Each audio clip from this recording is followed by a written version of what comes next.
윤창중 칼럼스랑 TV, 윤칼세 TV는 어떤 스폰서도 없이 국민과 해외 동포 여러분의 자발적 구독료와 도서 구입에 따른 이윤으로 힘들게 운영되고 있습니다. 여러분에게 6권의 책을 권유합니다. 3년간의 죽음보다도 더 고통스러웠던 그 기록을 담은 피정, 그리고 박근혜 대통령 탄핵을 기록한 2017년 12월 운명, 문재인 정권의 피비린내 나는 정치 보복을 상세히 기록한 칼춤과 부활,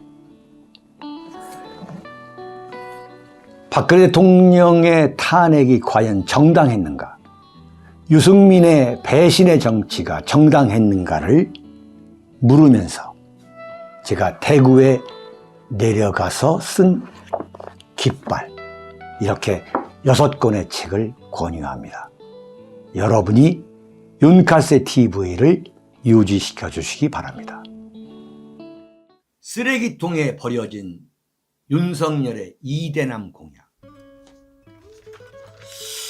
야, 정말 이건 기가 막혀가지고 윤석열 정권이 탄생하는데, 여러분 1등 공신이 60대 이상의 보수다? 그렇지가 않습니다. 구조적으로 정말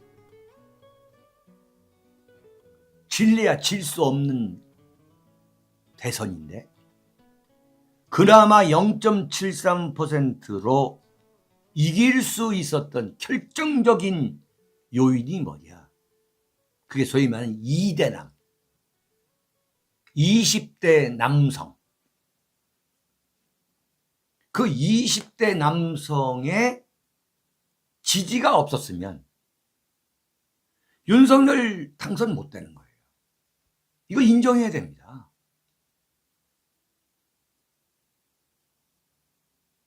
그런데 어제 보니까 아무 소리 없이 이대남이 환호했던 20대 남성이죠. 20대 남성 가만히 뒀으면은 이재명 찍는 겁니다. 왜 이재명 찍느냐라고 한탄할 게 아니라 지금 그렇게 돼 있어요. 20대, 30대, 40대. 특히 40대는 이건 난치야, 난치. 치료가 안 돼. 그게 소위 말하는 전교조 교육이거든. 근데 이 사람들이 윤석열을 찍게 된 게 뭐냐? 병장 월급을 200만 원 주겠다. 그 다음에 여성가족부, 이른바 페미니즘. 그 여성가족부를 폐지하겠다는 게 사실은 결정적이었습니다. 그거 인정해야 돼. 그런데 근본적으로 병장한테 200만 원 월급 준다는 거, 이건 사기지. 네? 근본적으로 병장한테 200만 원을 줄 수 있는 대한민국 국가 재정이 안 되는 사기인 거야. 이거 사기극. 그리고 지금 대한민국의 여성의 지위가 엄청나게 상승이 돼 있고, 사실 대한민국에서 여성은 권력의 권력, 지금 우리 같은 사람이 볼 때는. 이런 상황에서 여성가족부를 폐지한다? 그게 윤석열이나 안철수의 머리로, 그 담력으로 이걸 할 수 있다? 안 되는 거거든. 자, 그러면 이 문제를 갖고 그냥 없던 것처럼 슬그머니 폐지 없던 것처럼 그냥 공약 폐기야. 네? 그렇게 넘어갈 수 있다고 생각한다는 게 나는 이해할 수가 없는 거예요. 이걸 어떻게 은근슬쩍 폐기하고 넘어가냐 이게.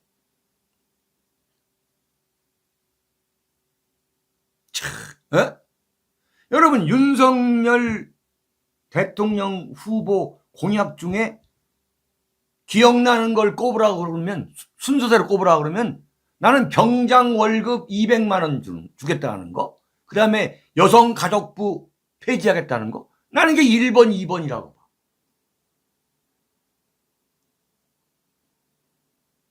자, 그러면 아니 청와대 해체하고 뭐 용산 가는 게 대통령 공약이기 때문에, 선거 공약이기 때문에 그거 지키려고 한 거라며.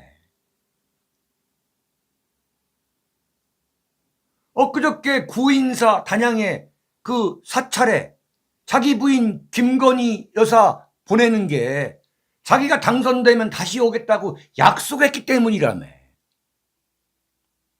그러면 이것도 말이야. 병장한테 200만 원 월급 주고 여가부 폐지하겠다. 이 공약을 이렇게 간단하게 쓰레기통에 버릴 일이 아니지. 네? 이건 폐기를 하더라도 예컨대 공청회, 여론 수렴, 그 절차 이걸 거치면서 고심하고 고민하고 이건 도저히 안 되겠단 말이야. 그래서 병장한테 200만 원을 못 주지만 얼마 정도의 월급을 늘릴 수밖에 없다. 국가 재정을 이해해달라. 이런 호소를 하고 국민 여론을 다독거리고 수렴할 수 있는 그런 과정을 거쳐야지. 응? 이건 보면 완전히 말이야. 지지율은 40%밖에 안 되는데 지 마음대로야 이건.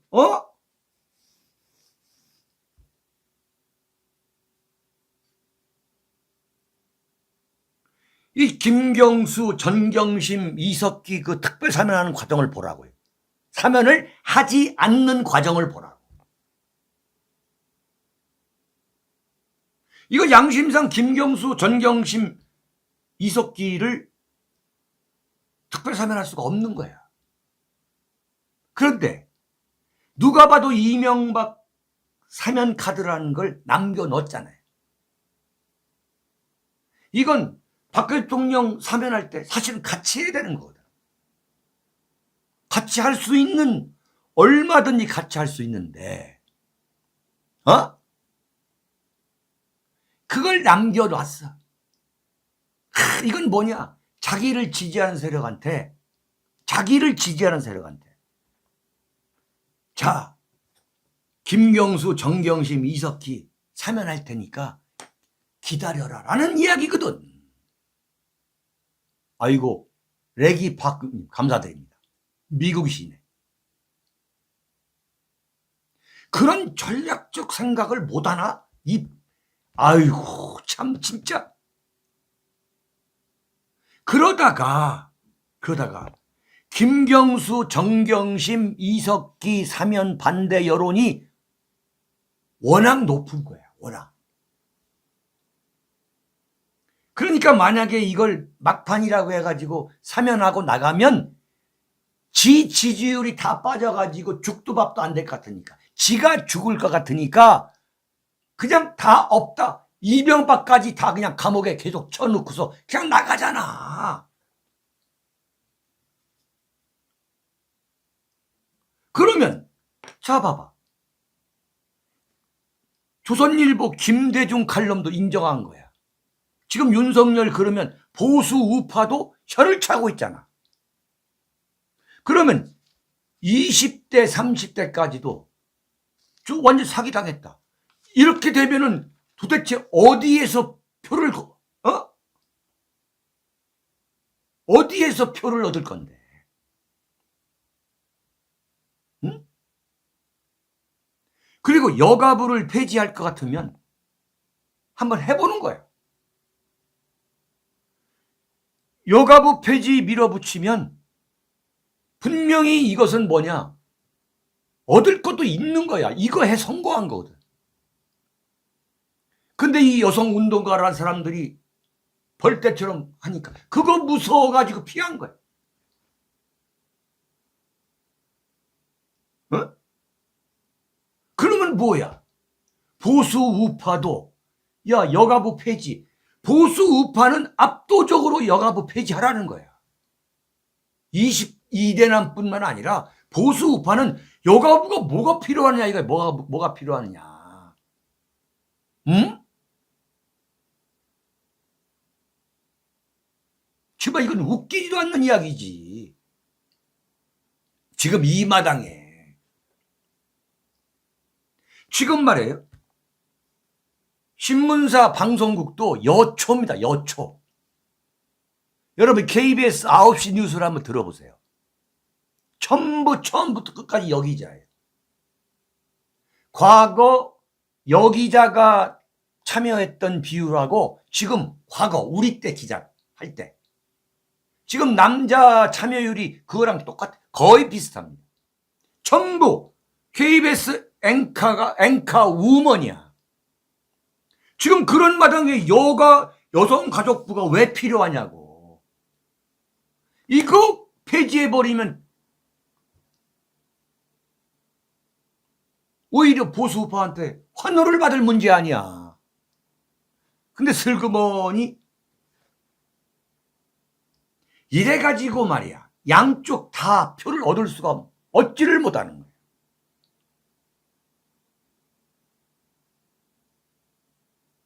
이거 참 보통 문제가 아닌 거야. 네? 이게 지금 조선일보 기사야. 대선 당시 윤석열 대통령 당선인에게 전폭적인 지지를 보냈던 이대남들의 분위기가 심상찮다. 청년 공약이 사실상 무산되거나 후퇴하면서다.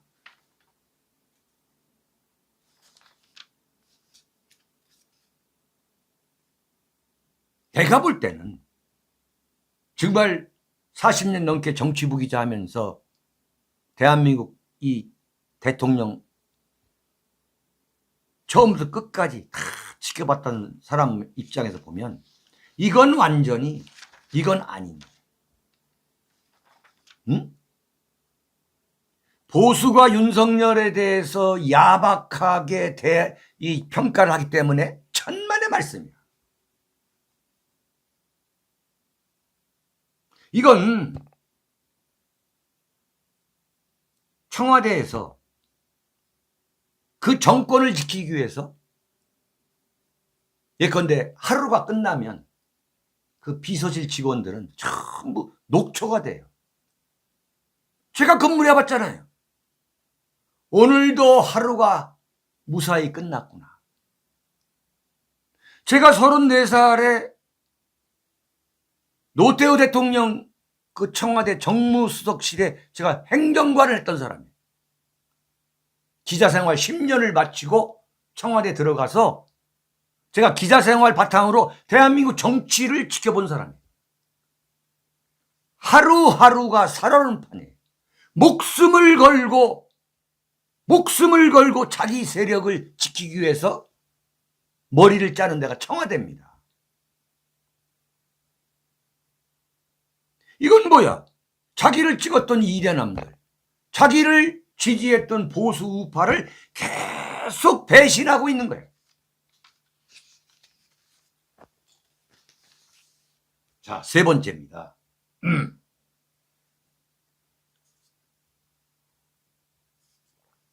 역사의 법정에 세워질 청와대 해체다. 여러분, 제가 며칠 전에 그런 말씀을 드렸죠. 전략적 발상을 한다는 것. 그런 문제와 지조를 버리는 것, 지조와 소신을 버리는 것과는 다르다. 그건 사실 제 인생 철학입니다. 어떤 명분과 원칙을 갖고 삶을 살아가고 또 정치를 보려고 노력합니다만, 그럼에도 불구하고 언제든지 내가 고정관념에 빠져 있는 게 아니냐라는 그런 이제 어떤 이 경각심을 늘 저는 갖습니다. 사실 제가 제 자랑을 하는 게 아니라, 제가 왜 이 얘기를 하냐면, 연세대학교에 박명림 교수라고 있어요. 여러분들 아시는 분들은 아실 겁니다. 이 연세대학교에 이 박명림 교수라고 정치학을 전공한 분인데, 연배는 저보다 좀 아래입니다만, 고려대학교 정치외교학과에서 석사 박사를 받은 분이에요. 그러면 대한민국의 정치학계에서 해외에서 박사를 하지 않고 국내 박사, 이른바 국내 박사를 하면은 상당히 어렵습니다. 근데 연세대학교 정외과는 아닙니다만, 연세대학교에서 정치학을 가르치는 그런 교수를 지금 하고 있어요. 근데 이 양반이 쓴 정말 대단한 책이 있어요. 그러니까 박사 과정 때 쓴 박사 논문을 갖고 책 2권을 냈는데, 그게 한국 전쟁의 발발과 기원입니다. 한국 전쟁의 발발과 기원이란 책인데 정말 어마어마한 책이에요. 근데 내가 이분을 참 흠모를 했어요. 근데 이 사람이 어느 순간 문재인 정권이 들어서면서 본격적으로 좌파로 그 본색을 드러내더라고. 본색을. 정확히 말하면 박근혜 정권 때부터. 그래서 개인적으로 저는 굉장히 분개를 했던 사람인데, 이 양반이 어제 중앙일보 중앙시평에 나라의 승화를 생각한다라는 제목으로 칼럼을 써서, 제가 이 박명림 교수에 가졌던 저의 어떤 평가 기준을 갖고 또 무슨 또 이상한 소리 했는가라고 쳐다봤는데, 그 칼럼을 자세히 보니까 윤석열 당선인이 청와대를 해체하는 게 왜 문제인가를 정말 소름이 끼치도록 접근을 해서 연구를 해서 쓴 칼럼이더라고. 내가 이래서 사람은 절대 고정관념을 갖게 되면 이건 이 마음이 늙어버리는 것과 똑같은 거구나. 이게 뭐냐면, 청와대 해체라는 게 참 이게 기가 막힌 내용입니다. 여러분 참고하세요. 절차적 법률적 차원에서 이건 성립이 될 수 없다는 거지. 그러니까 무슨 얘기냐면, 선거 승리가 공약의 취임 전 이행을 의미하지는 않는다. 무슨 얘기냐? 대통령 당선인이 됐다고 해서 취임 전에 5월 10일 이전에 대선 공약이라고 해서 그것을 취임 전에 실천으로 옮길 수 있다는 걸 의미하는 게 아니다는 거야. 네? 무슨 얘기냐면, 당선인 때는 취임 준비를 하는 그 행위에 멈춰야 된다. 제가 늘 얘기한 거 아니에요. 당선인이 예비비를 받아가지고 청와대를 무너뜨릴 그 권한은 없다는 이야기를 구체적으로 얘기해 주는 거예요. 이전을 추진하더라도 취임 이후 대통령으로서 헌법과 법률을 준수하면서 국가 안보와 대통령 안전, 국가 안보는 물론이고 대통령 안전, 국가 최고 군 통수권자입니다. 를 철저히 대비한 가운데 진행해야 한다는 거야. 야,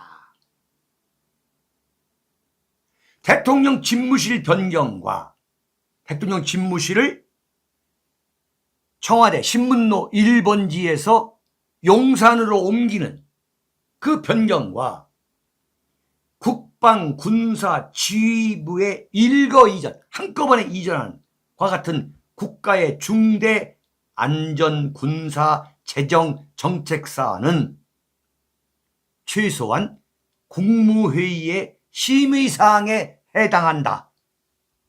이게 헌법 제88조 1항, 제89조 146, 13항에 해당된다는 거예요. 최소한 대통령이 된 이후에 이 대통령 집무실 이전을 추진해야 되는데, 그렇다 하더라도 최소한 국무회의 심의사항에 심의를 거쳐야 하도록 헌법에서 명백하게 명문화하고 있다는 거예요. 그리고 대통령 이전 결정과 같은 대통령의 행위는 이건 단순히 공약 차원에서 끝날, 공약을 했다고 그래가지고 내가 이행하겠다, 이렇게 할 수 있는 문제가 아니라는 거야. 이건 분명하게 문서로 이루어져야 된다. 문서로. 그게 헌법 82조라는 거예요.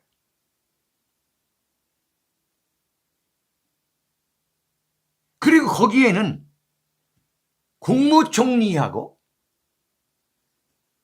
대통령 집무실을 관장하는 국무위원, 장관의 부서를 거쳐야 효력을 갖는다라고 헌법에 명확하게 나와 있다는 거지. 야, 정말 이건 딱 떨어진 이야기네. 이건 정말 딱 떨어진 이야기야. 이건 뭐 좌우 정치학자를 떠나가지고 너무너무 딱 떨어진 이야기야. 하나의 법률기관인 대통령 인수위원회가 헌법에 의해 설치된 국가기관이라는 거야. 청와대 대통령 집무실과 관저라는 것은 헌법에 의해 설치된 국가기관, 헌법 제5조, 96조, 정부조직법 제26조, 헌법에 의해 설치된 국가기관을 비자의적으로 권능 행사를 불가능하게 하는 행위, 형법 제91조일 수 있다는 거지.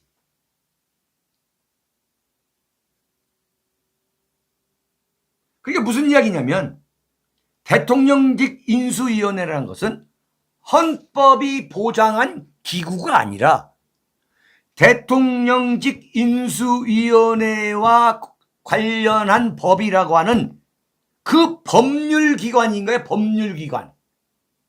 헌법기관이 아니라.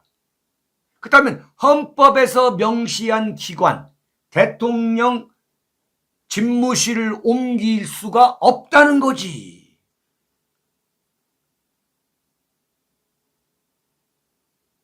특히 말이죠,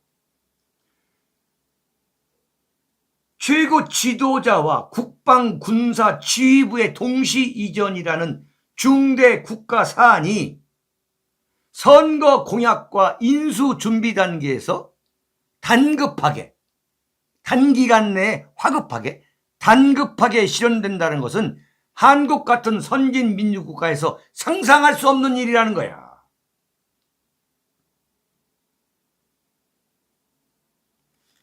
국가 지휘부와 군사 지휘부, 군 통수권, 군정권, 군령권 담당 주체들을 바꿔 말하면 무슨 얘기냐면 청와대, 국가안보실, 국방부, 수도방위 사령부, 합동참모본부 이런 주체들을 적에게 이롭도록 한 지점, 한 장소, 한 공격 목표에 몰아넣은 그것도 공개적으로 누구나 볼 수 있는 국방부 청사.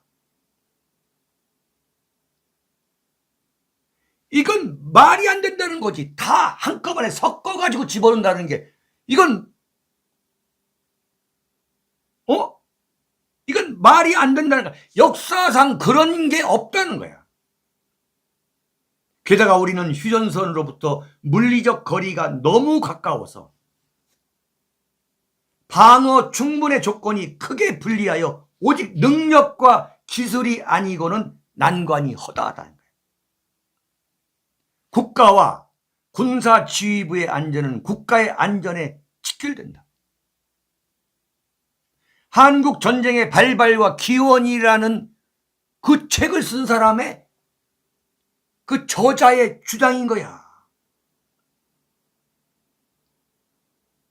그리고 애초에 선거 공약에서 대통령 집무실과 국가안보기관을 한 곳으로 몰아넣겠다고 공약한 것도 아니라는 거야.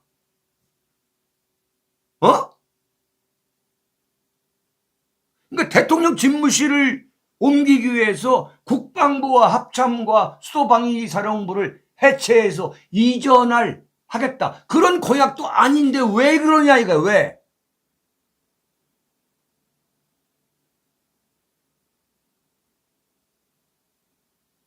대통령 자격으로 청와대를 이전하길 간언 드린다 그랬어요.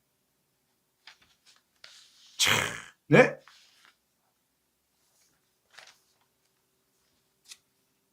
자, 네 번째입니다. 도망치는 이재명. 이것도 아주 재미있는 얘기예요. 지금 이제 이번에 경기도지사, 서울시장 선거 이걸로 그다음 뭐 대구시장 뭐 해가지고 국회의원 보궐선거가 이제 7군데에서 실시가 되는데 지금 경기도 분당 갑하고 인천 계양 을 이게 이제 김은혜와 송영길이가 경기도지사와 서울시장 출마로 이제 공석이 됐는데 이걸 놓고 안철수하고 이재명이가 하는 그 행동을 보면 이 사람들이 어떤 인간형인가가 그대로 나오는 거예요. 이른바 정치인의 성격을 보면 그 사람이 어떤 정치적 결정을 내릴지를 알 수 있다. 제가 주장하는 게 그거 아니에요. 사람을 보면 정치를 알 수 있다. 지난번 대선에서 참 여러 차례 말씀을 드렸는데 이번에 분당 갑에 안철수가 이제 출마하기로 결론을 모았다는 거예요. 그리고 이재명은 지금 고민을 하는데 결국 인천, 경기도 지사를 했던 이재명이가 인천 계양을 송영길 그 지역에 출마할 것으로 가능성이 높다는 거예요. 지금.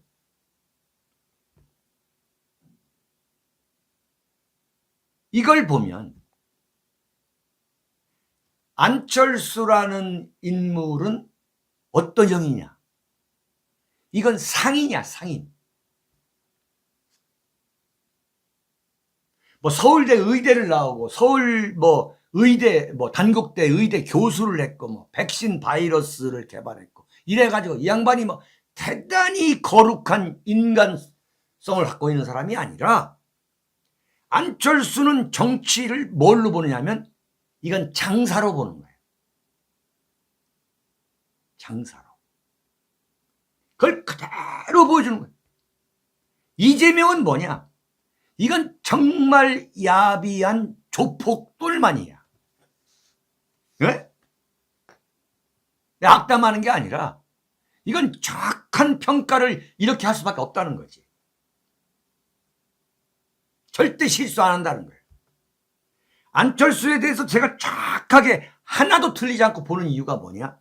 이 사람은 상인이다. 자기 이익이 없으면 어떤 결정도 안 하는 거예요. 그리고 자기 자신이 10원을 투자한다면 이게 100원이나 1000원이나 만원이 돼야만 몸을 담그는 거예요. 한마디로 뻐꾸기지, 뻐꾸기. 이재명은 아주 야비한 거예요. 한마디로 이재명의 정치는 뭐냐? 야비함이야, 야비야.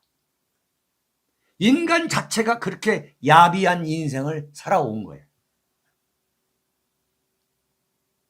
그러니까 둘 다 자신의 이익을 위해서는 수단과 방법을 가리지 않는 위선자들이지, 위선자들. 네? 자, 이게 설명이 되는 거예요. 안철수. 막판 단일화. 왜 했냐, 이거예요. 그렇게 완주하겠다고 한 게 뭐, 결국 이득을 챙기기 위해서. 윤석열이가 당선될 것 같으니까. 윤석열한테 붙어먹는 게 내가 도움이 된다 해서 윤석열한테 붙어먹은 거예요. 물론 다 그렇지, 다. 그러나 정치에는 명분과 원칙이 있어야 되는 거예요. 응? 그래가지고 인수위원장을 맡고 있는데 권성동이한테 욕심 부리지 마라. 그 수모당하고. 심지어 이준석이가 마스크, 이 문재인 정권에서 마스크 해제한다고 하니까 그거 안철수가 그거 성급하게 하지 말라고 하니까 이준석이가 안철수한테 대놓고 뭐라고 그랬어요? 마스크 해제 시비 걸지 말라고 그랬잖아요. 근데 안철수가 완전히 침묵하고 모른 척 하더라고. 왜 그랬을까? 저거 정말 말도 안 되는 이야기인데. 해답이 딱 나오는 거야. 결국은 뭐냐? 그때부터 이미 분당갑 공천을 받기 위해서 이준석이 비위를 건드리지 않기 위해서 모른 척한 거야. 야, 이거 정말 해답이 그냥 나오는구만. 그러니까 이준석이가 저 대단한 친구예요. 안철수를 완전히 데리고 노는구만. 완전히 애를 타게 만드는 거예요. 결국은 뭐냐? 결국 노원병에서 쫓아내고 분당갑에서 이제 경선을 이제 하겠다고 막 엄포를 놓는 거지. 그러니까 안철수가 빌빌대는 거예요.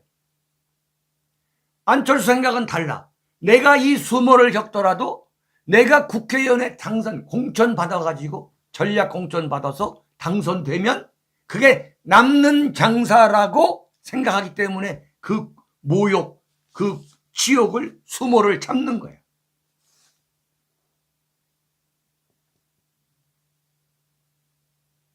그러나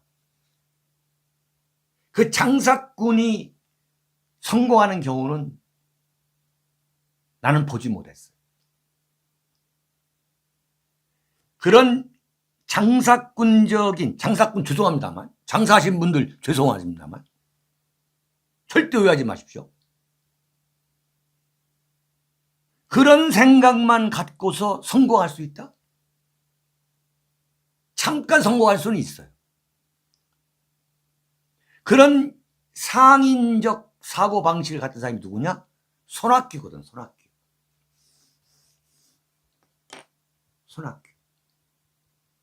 이번에 국회의원 당선된다고 해서 안철수가 정치적으로 완전히 성공할 수 있느냐?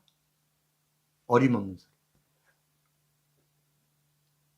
손학규가 한나라당 탈당하고 민주당으로 공천받아서 바로 그 분당에서 당시 강재섭과 꺾고서 당선됐는데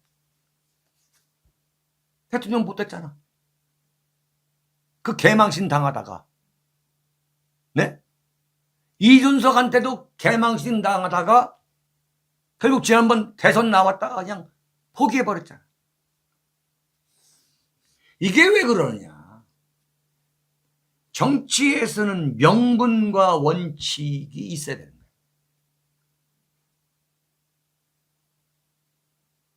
자, 보수가 싫어하는 노무현 대통령. 국회의원 떨어졌죠. 근데 대통령이 당선됐어. 왜 그렇게 되느냐. 명분과 원칙을 갖고 살았거든. 그건 틀림없는 사실이에요. 명분과 원칙이 있어야만 임팩트가 있는 거야. 국민들한테 각인을 시켜줄 수 있는 거야. 홍준표가 이번에 대구시장 나와서 대구시장 100% 될 거야. 나는 그 당선되는 순간 홍준표는 나는 정치적으로 이제 퇴장한다고 봐. 왜? 명분과 원칙이 없기 때문에 임팩트가 없는 거야.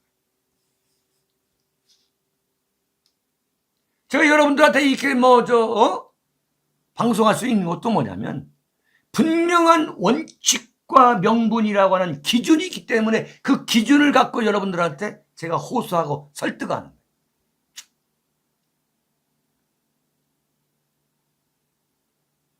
네. 여러분, 임팩트라는 게 굉장히 중요한 겁니다. 문재인 씨가 왜 대통령이 됐느냐? 그 기반이 뭐냐? 노무현 자살할 때의 그 자살 사실을 발표하는 그 문재인의 담담한 표정. 이게 엄청난 임팩트를 준 거거든.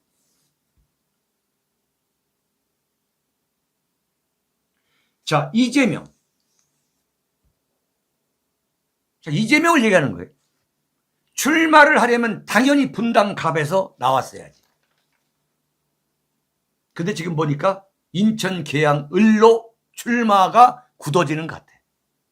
아, 그래서 송영길을 서울시장 출마로 내몰았구나. 이게 바로 이재명의 정말 야비한 기획이었구나. 그럼 송영길은 왜 나갔느냐? 바보이기 때문에. 어림없는 소리지. 지금 불출마 선언을 했잖아요. 그럼 어차피 2년만 있으면 불출마 선언했기 때문에 다시 나올 수가 없어. 번복하기 어려울 거라. 탈출구가 없어. 그러니까 이재명이가 수작을 부려가지고 서울에 나올 사람도 없으니까 송영길 내보내고 내가 그쪽에 나가면 국회의원 당선될 거 아니냐. 왜냐하면 계양을은 호남이 엄청나게 많아요. 지난번에도 송영길이가 압도적으로 당선됐어. 예? 압도적으로. 그럼 거기가 가서 당선되고 또 이제 검수완박으로 윤석열이가 이제 수사할 수도 없으면 그러면은 내가 한번 국회의원 돼가지고 다시 한번 재기하자. 이런 꼼수라기보다도 이재명의 머리로는 해볼 때까지는 다 해보는 거야. 해볼 때까지는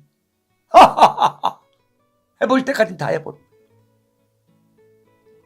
우대환님, 당연한 수순인데 뭐가 야비합니까? 야, 이런 분들도 우리 유드카세 TV 보시는구나. 야, 그래, 맞아요. 나가지 마세요, 그렇다고. 네네네. 야, 그렇네. 공부하세요, 공부. 예, 이 공부가 된다는 이야기구만. 하하하하. 네? 이렇게 한번 쭉 우리가 한번 보는 거예요. 예, 예.